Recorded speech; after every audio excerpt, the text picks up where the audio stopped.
내 집 마련 시 은행에서 아파트 담보대출을 받은 후 생활자금이나 사업자금이 필요해 추가로 더 대출을 받아야 하는 경우가 있죠. 요즘은 경기가 안 좋다 보니 직장인이든 사업자든 정말 많은 사람들이 추가 자금 마련을 받고 있는데요. 오늘은 후순위 아파트 담보대출 받을 때 업체별 DSR 금리, 한도 등 조건과 효율적인 이용 방법 등을 안내드릴게요. 관련 Q&A를 통해 안내드립니다. 후순위 아파트 담보대출 DSR 있다, 없다. 현재 아파트 담보대출 DSR 규제는 은행 40%, 보험사 50%가 적용되고 있죠. 그 외 저축은행, 수협, 농협, 신협, 새마을금고, 캐피탈, 대부업 등 금융사들은 DSR 규제가 적용되지 않아요. 단, 각 금융사별로 각자의 기준을 가지고 차주의 소득과 부채를 바탕으로 상환 능력 심사를 하기 때문에 아예 소득 무관하게 이용할 수 있는 것은 아니에요. 당연하게도 소득이 높을수록 부채 비율이 낮을수록 후순위 아파트 담보대출 한도는 높아지고 금리는 낮아져요. 은행과 보험사에 적용되는 엄격한 DSR 규제는 없지만 각 금융사별로 개별 심사 기준은 있다고 이해하시면 되겠습니다. 후순위 아파트 담보대출 한도는 은행, 보험사 담보대출은 지역과 주택 보유수 이용 목적 등에 따라 아파트 시세의 40%, 70% 사이에서 한도가 정해지는 LTV 규제가 적용되고 있어요. 하지만 그 외 금융권의 후순위 아파트 담보대출 한도는 일반적으로 아파트 시세의 80%까지 오피스텔 단독주택, 다가구주택, 빌라 연립주택 등 부동산은 금융사별 감정가의 70% 한도 정도가 가능해요.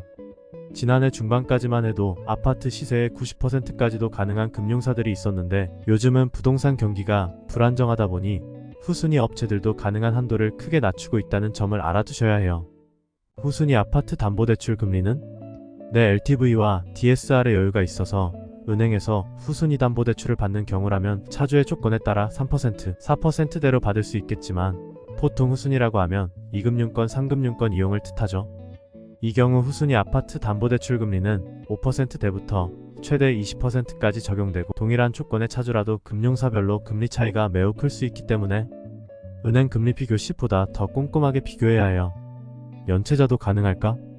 연체자뿐만 아니라 저신용자, 개인회생자 등 차주의 조건이 좋지 않은 경우엔 은행은 물론 보험사도 아파트 담보대출 이용이 어려워요.